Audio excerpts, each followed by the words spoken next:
cons of teaching in the month of April. Hi, hey, hello, how are you?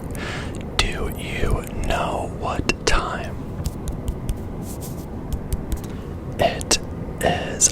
I will tell you what time it is time for another Teddy Talks ASMR video. Whoa. My name is Teddy. Hi, and I'm talking in a sort of ASMR style. As the intro would suggest, we will be talking about the pros and the cons.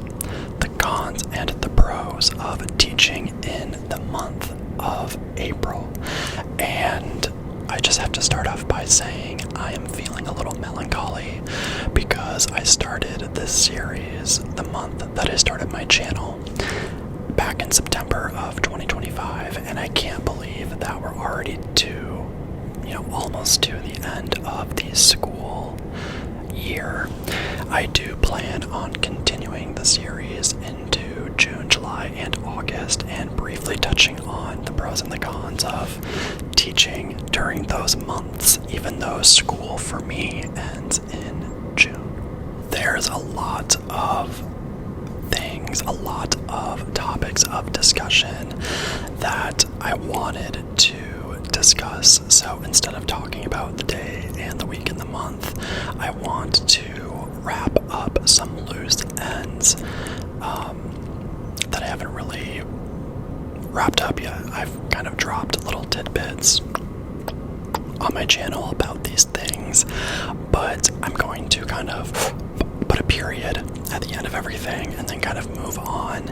And those things that I'm referencing are my observation. I had my post observation.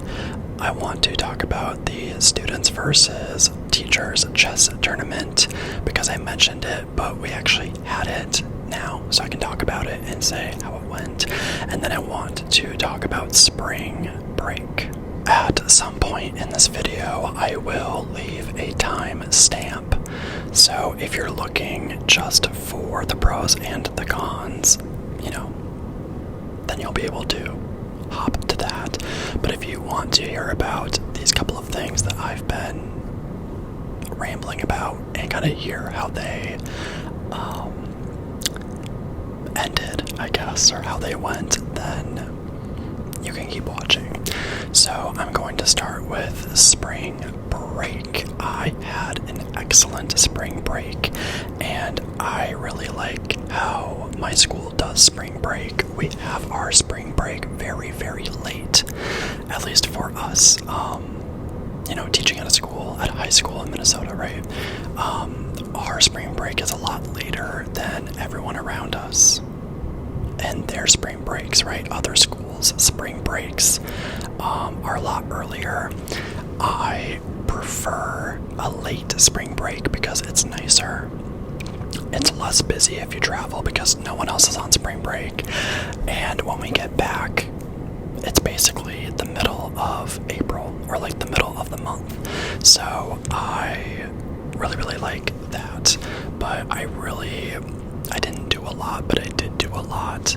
I filmed, I edited, I did spring cleaning, I played video games a lot, I hung out with friends and got to catch up with people.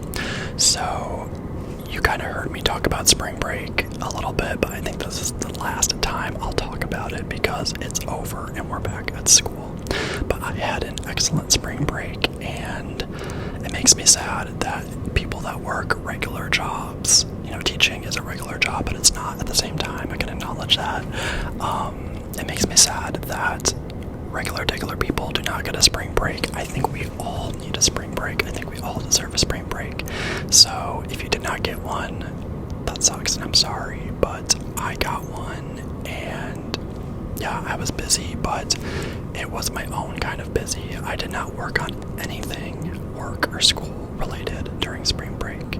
So, period. We're going to leave it at that, and we're going to move on. The next thing that I wanted to kind of wrap up is my observation. So in the video where I talk about spring break and Ramadan, I mentioned that I still had a post-observation, and right before we left for spring break, I had that final meeting, and really all I wanted to say is that it went really well. So I let you guys know that I had the observation. It went really well. I got immediate feedback. I really liked that I was able to talk to my principal face to face and get that feedback, and I appreciated my principal spending the time in my room and watching my whole lesson and blah blah blah, right? The post-observation, I really wanted to make sure that I let them know, like not just my principal, but also my instructional leader, coach, person, really everything that I'm doing in this school, because I teach the whole day. I do the adaptive bowling, I coach that, and I also run chess club, and there's also there's all these other things that I do, right? And I just really wanted to make sure, since I don't see them often, that they really knew like what I do. I do a lot. I do lunch detention. Like, I am very busy and I contribute to this school and environment. And actually the only reason why I felt like I had to kind of insert myself in that way is because the instructional leader, I don't remember which one because I've had several, one year they told me, like, you really need to like say what you're doing in these meetings. Like, if you're busy and you're valuable, like, you, even if it's a little awkward, you need to tell your principal and your admin like everything that you contribute to this school. And so I did. And when I had the pre-observation, I just forgot to mention these things. So in the post-observation, I said, you know what, you guys asked me how this year is going, and I totally forgot to mention this and this and this and this and this. So I felt very vindicated. I felt very seen. I didn't stand up for myself, but I really advocated for myself that I am a valuable part of this community and environment and school. So as far as the observation went, it was totally fine and it's done. I feel like, as I've said before, it really is the nail in the coffin for the school year. Like, once spring break hits and your observation is done, it's on the downward slope into summer, for me at least, and we'll talk about that a little bit later in the video. So that's really all I have to say about the observation. If you are interested or curious in hearing exactly what I did, you can go watch my ramble where I talk about spring break and my observation and Ramadan and Eid. So,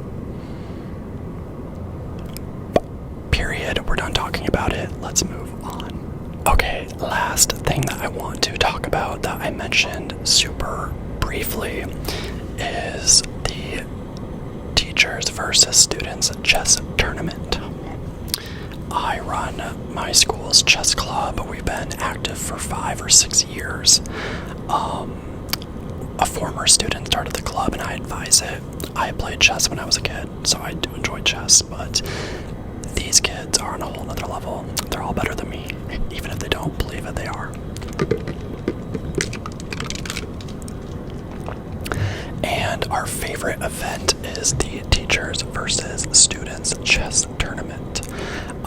I round up the teachers and the students, and basically we do like a point system, like tournament, where if the student wins the game, just a basic game, no clock or anything, they put a point on the board.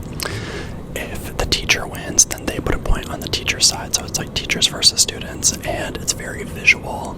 And there's always a lot of commotion when someone goes to the board, and we have had to watch the board so people don't cheat and add extra points, which is very funny to me. It's hilarious, but it's always such a big event, and I moved it really early this year. We used to do it in May or like later in April, and we held it right before spring break at the end of March, and we did that because I wanted to make sure that more teachers could come and students weren't in sports quite yet because March is still very early for the spring season. And I was super happy because our turnout was amazing. I wish I could show you pictures, but I just don't feel comfortable doing that because even if they're blurred or identities are like blurred or not shown, like faces are covered up, I still feel kind of way about that. So I can't and I will not be posting any pictures from like work events. There is one picture of the board I can show you. Maybe if there's just a picture of me by myself, I could show you that too. But I wish I could show you how many teachers showed up and how many students showed up because it was our biggest event yet. Like, of all the years we've done this, it was the most attended yet, and that gives me a lot of pride and joy. I'm really proud of my students and my kids for running the event, helping me with it, and once it's done, it's a huge weight off my back, right? Because I go all out with treats and drinks and all that stuff. So yeah, I just feel really good. I'm very blessed, and we did get our asses whooped by the students because we were missing a lot of the teachers that play often. There are 3 male teachers that really hold the ground for the teachers, and they were all gone this year because of family emergencies or like random things. And so yeah, the teachers got their asses handed to them, which is fine. But I think the first 2 years we did it, the students won. The next 2 years, the teachers won. And then with this one, the students won. So it was fun. You know, I do not go easy on the kids because I don't believe in just handing over a win because I'm older. Because chess is a mental game. So if you're playing me and you beat me for real, then you really beat me. When I was a kid and people just like let me win, it really annoyed me. And so I just have to be honest. If the kids beat me, they know that they really beat me. I will never hand you a win.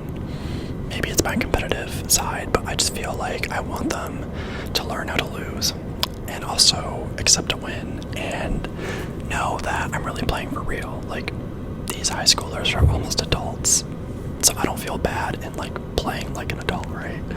So that's always fun. But we are going to put a period on that. We are done talking about the students versus teachers chess tournament, and that was just me rambling about my observation, the chess tournament, and spring break. I've kind of dropped little tidbits throughout my videos, but we have to be done, you know, talking about it because it's over. I just wanted to give you guys a little bit of conclusion to those things before we hop into the pros and the cons of teaching in the month of April. My day has been totally fine. My week has been good. I really just want to hop into the pros and the cons because we have a bigger list for whatever reason. So I have my list pulled up in front of me. I can't see myself, so there's that. So in this series we have pros. There are good things about teaching in the month of April. We have cons. It doesn't mean that these things are completely bad, but just some things that can be challenging about teaching in the month of April. And then we have a both category because some things are yin and yang. There's a little good in the bad and a little bad in the good. And so I always have a both category because there are many things that are both good and bad, especially about teaching in a certain month of the school year. Alright guys, let's hop into the pros. The pros of teaching in the month of April.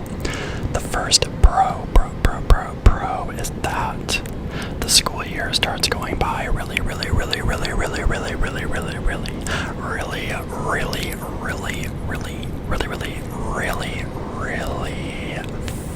fast, okay? Because spring break ends and then we get back in the middle of April. It just feels like everything is accelerated because, you know, our last full month of school is May. So when you get back in the middle of April, everyone kind of wakes up and realizes the end of the year is super close. close, right? If we can just get to May, we could probably survive. I just feel like that is a pro though, because the weather gets nicer. It's so much lighter out, coming in and leaving work, and I feel like students and everybody else just starts to feel the gravity, the downward slope into the end of the school year. Our next pro is that it is usually pretty nice outside, and you can bring your classes outside. It can be really difficult to get a whole room of people, especially teenagers, to do one activity and agree on it, but I found a lot of success in bringing classes outside to read, and April is usually nice enough. April showers bring May flowers, so sometimes the weather can be a little whatever, but on the off chance that there is a nice day, I like to bring my classes outside. My room is very close to a door that goes outside, so it's really easy for me to bring classes out and back into the building safely. There is a giant tree on our campus, and I like to bring kids over to the tree, read under the tree, sit in the shade, and have kids read out loud, have myself read out loud, ask questions out loud. It's a very cool experience to engage in reading with a group of people outside. And when my students are outside, they tend to act a little silly and a little goofy. It really is like a class by class basis, but for the most part, I feel like everyone's in a better mood. Most kids appreciate it, and we usually tend to retain the information better on the days that we're outside. I've noticed when I take my classes outside to read, but I will end with that pro just by saying everything is so much nicer when the weather is nicer, and April is usually pretty nice. Not usually any snow on the ground. Minnesota, you never really know. But there's that. The next pro that kind of ties into the previous one is that if you want to, you can wear shorts finally. The building I work in has an older AC heating system, and I don't quite understand it. If you ever hear loud background noises, it's the system. So sometimes the school can be really, really hot randomly, like my room. Sometimes it can be really cold, but there's certain days where I just risk wearing shorts, and sometimes I'm freezing, but it can be nice to have the option of wearing a tank top or wearing shorts or something, and being a little more comfortable at work. So sometimes in April I do wear shorts, and that is just a random pro that I wanted to throw in the video. We have not one but two more pros. The next pro is spring cleaning. Right before I left for spring break, the last hour of the day, I just could not get any work done. Okay, I could not get any work done, and so I packed everything up. The kids were doing their work, and I cleaned my classroom like crazy. I'm actually thinking about putting wallpaper behind me. I know the wall doesn't look clean, but trust me that I cleaned a lot, threw a lot of stuff away. My rule of thumb is if I have not used something in 2 to 3 years, it needs to get thrown away ASAP, and I did that right before I left for spring break. So coming back into April, coming back into a fresh, clean room feels really, really good. It felt really good to come back and have a clean, organized room. It felt good to have a clean, organized room when I came back from spring break.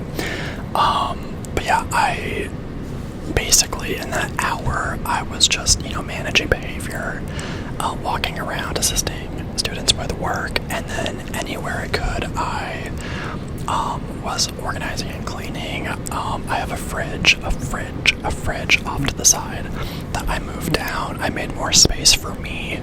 I feel like sometimes I think too much about like students and where they need to set their stuff and like their things, and I don't consider myself in my everyday organization. And so part of spring cleaning for me is, how do I make room for me and my writing utensils and my coat? You know, where am I putting my utensils every day, my coat, and am I able to store my food properly? Do I have enough food for myself? Not giving so much food away to students, because at the end of the day I have to eat too, right? So a lot of spring break cleaning is kind of centering myself again as a teacher and realizing that if I don't clean and organize for myself, I cannot be there for my students and their needs and things like that. Hopefully that makes sense. But I feel like around April or right before spring break, I always make it a point to spring clean, and that is a huge pro because there usually is a little more time in April, you know, spring break time, to get the cleaning done and not feel bad about it. Because right before spring break, I got so much done. I was a workaholic animal, and again, centering myself right before I left to say, listen, you deserve a clean environment, an organized environment. If you take some class time to work on organizing and cleaning, that is okay. Like, you are allowed to do that if it will make you more productive when you get back. And that is what I did. The last pro on this list is something that I almost forgot, and I'm really happy that when I sat down, I thought a little harder and I put it on the list. I was actually supposed to start with this one, but in April, you start to learn who is staying and who is leaving. You get an update on staffing at the school you work at. I don't know how other schools do this, but where I work, when you leave your teaching position, it's very public, and so you almost have to tell people and tell everybody that you're leaving or not coming back. And sometimes people try to be secretive about it, and so it kind of adds some extra flair to everyday talk at work, because everyone's wondering, like, are you leaving? Are you staying? Are you trying to leave secretly? Like, do you not want to talk about it? Like, who has said that they're leaving? Who's retiring? Why are they leaving? So April is really fun because you become Nancy Drew and the Hardy Boys, and you're just trying to figure out, like, are your people staying? Are your friends staying? You know, who's leaving? Maybe if you don't vibe with somebody and they're leaving, like, that could, you know, make for an easier school year the next year. So it's always just kind of an added thing to talk about with people, because we're all wondering who will we be working with next year. And sometimes it's not dramatic, sometimes it's just positions being cut, but it still is interesting to say the least. But I think that we should move on to the cons, move from the pros to the cons of teaching in the month of April. All right, everybody, let's move on to the cons of teaching in the month of April. I realize that I might be moving kind of fast. You know, sometimes I have a lot to say, and sometimes it is what it is. But I'm so happy to be making this video. I hope you're enjoying it. So the cons of teaching in the month of April. The hardest con is motivating kids to pass your class and or graduate. Like I said, if I kept it in the cut, or if I kept it in the video, I mentioned earlier that it's really, really hard to motivate kids towards the end of the school year. And when the month of May hits, I am kind of done going out of my way to make sure you're doing your work. Like, at a certain point, I have so much to do. I have to make sure that my students that I work with graduate. You know, whether they're in my class or not. So it's really up to you. Like, instead of me coming to you all the time, I need you to come to me as a student and say, what can I do to pass your class? But if I've been trying in August, September, October, November, December, January, February, March, and now April, I'm going to stop trying so hard because, again, I have other things to do. And if you don't care after all those months, that's on you. That's a you problem. That is not my problem, right?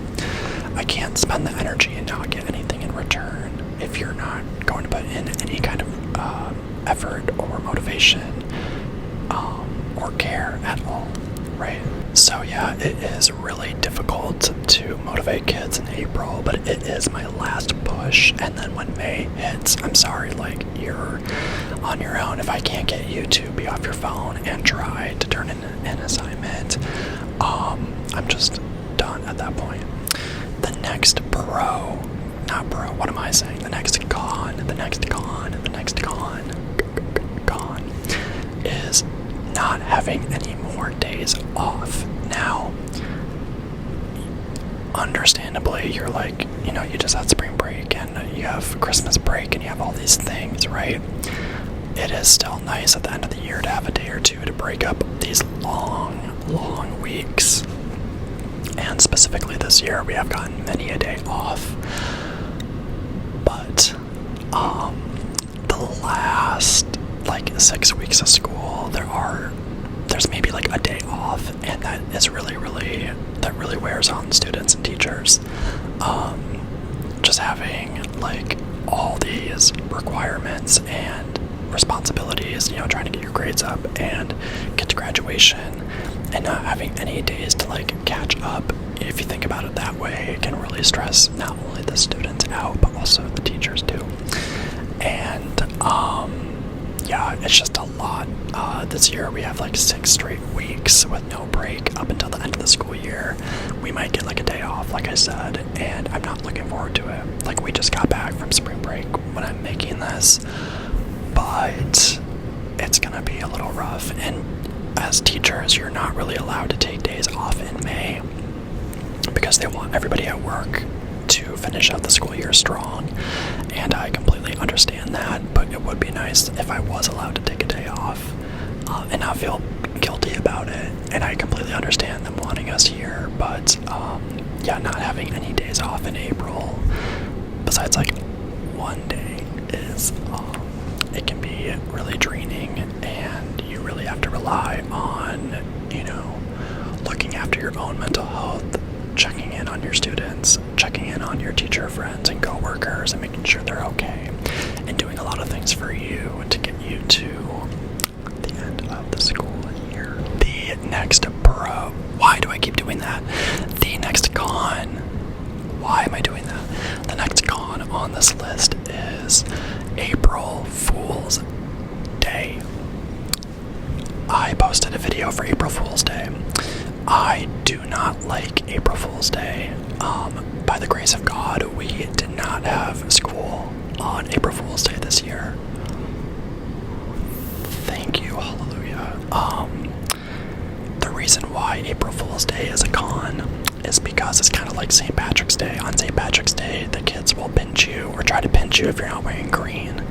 You should not be pinching people or touching them if they don't want you to, especially your teachers.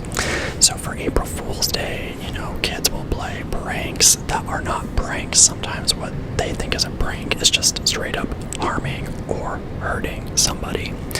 And so I didn't really dwell into this in my April Fool's Day video. But yeah, I do not like April Fool's Day. At school, I can't really remember a super crazy incident from when I was in school or from now at the school that I work at, but I feel there's just little things, and then the excuses. It's April Fool's Day, you can't take a joke. No, I can take a joke if it's funny, but especially from a teacher perspective, if the joke is at the expense of somebody that is not in on the joke or that can't take a joke, then we really shouldn't be doing it, right?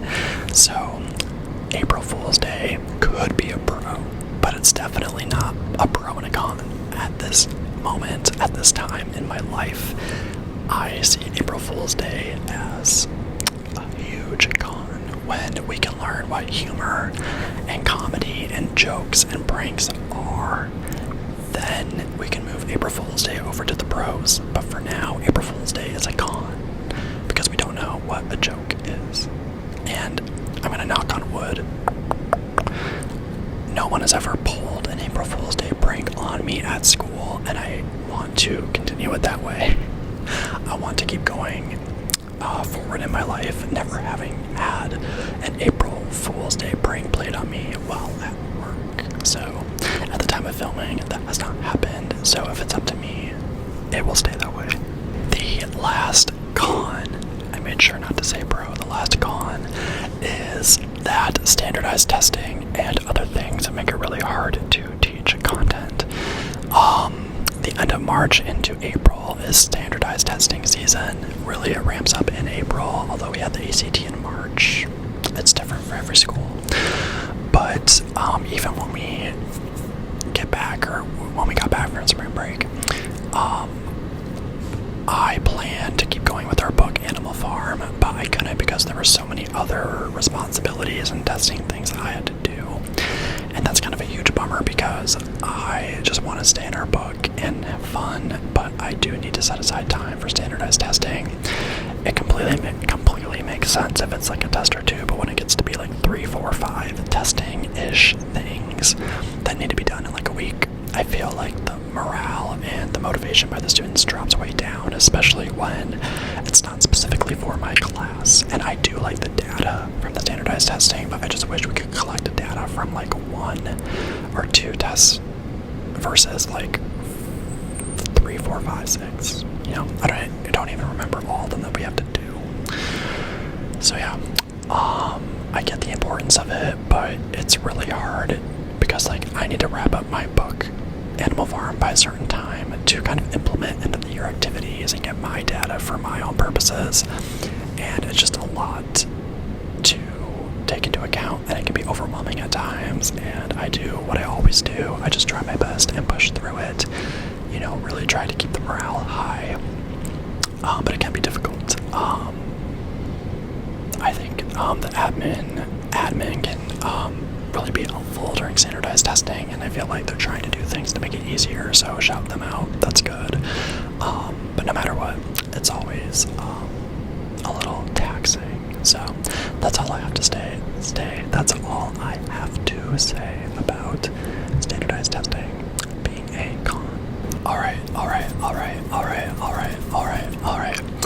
So the pro and the con, I only have one. I really could not think of anything that is both. This list for the month of April is very polarizing, at least to me. The only both, thing that I have for teaching in the month of April is that the month of April, excuse me, the month of April is really the calm before the storm.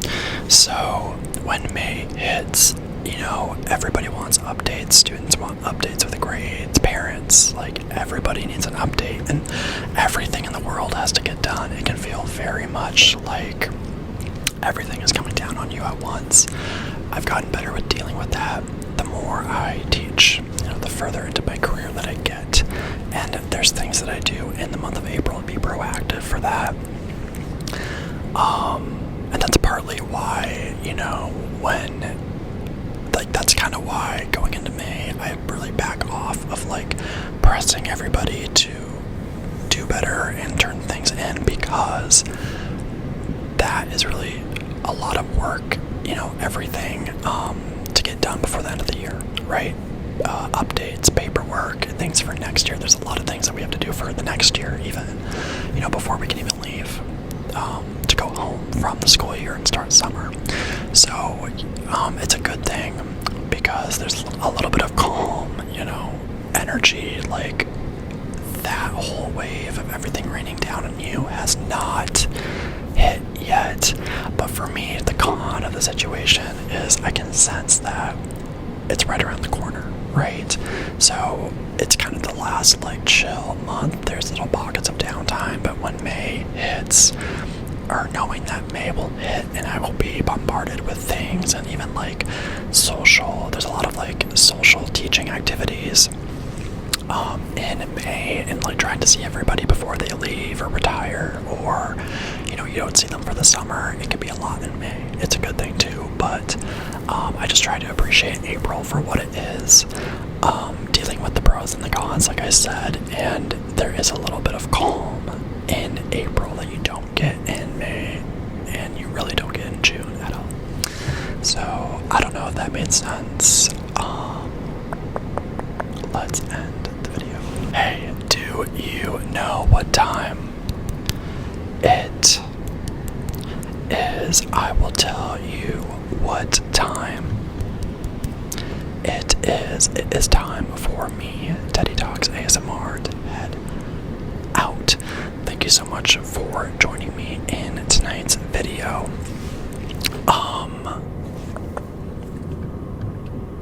Apparently somebody else wanted to join, or I thought someone was coming in. But yeah, thank you so much for joining me in this video. I'm about ready for another break I can't even talk. I'm about ready to take another break from filming at this point, because I've been filming like crazy and having a lot of fun. And for a while on this channel, I was just kind of filming every week, but now I've been filming in spurts, like little chunks of time, and doing multiple videos, because I kind of have to, with all the things that I have going on. And so yeah, this is kind of the last video that I'll film for a little bit. So yeah, I'm sorry if I seem a little all over the place or scatterbrained. I had a lot to talk about, and I'm just curious to see how long this video is, because I feel like I didn't stay on any one thing for too long. But I tried to give as much detail as I could without being overbearing.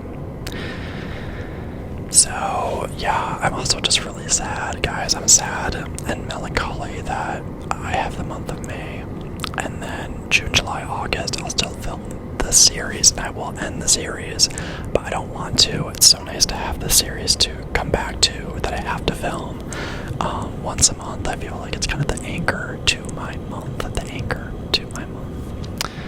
But what are you gonna do? Life moves on, and we'll film other things, because I have plenty of ideas. With that being said, I hope you have a good day or night wherever you are.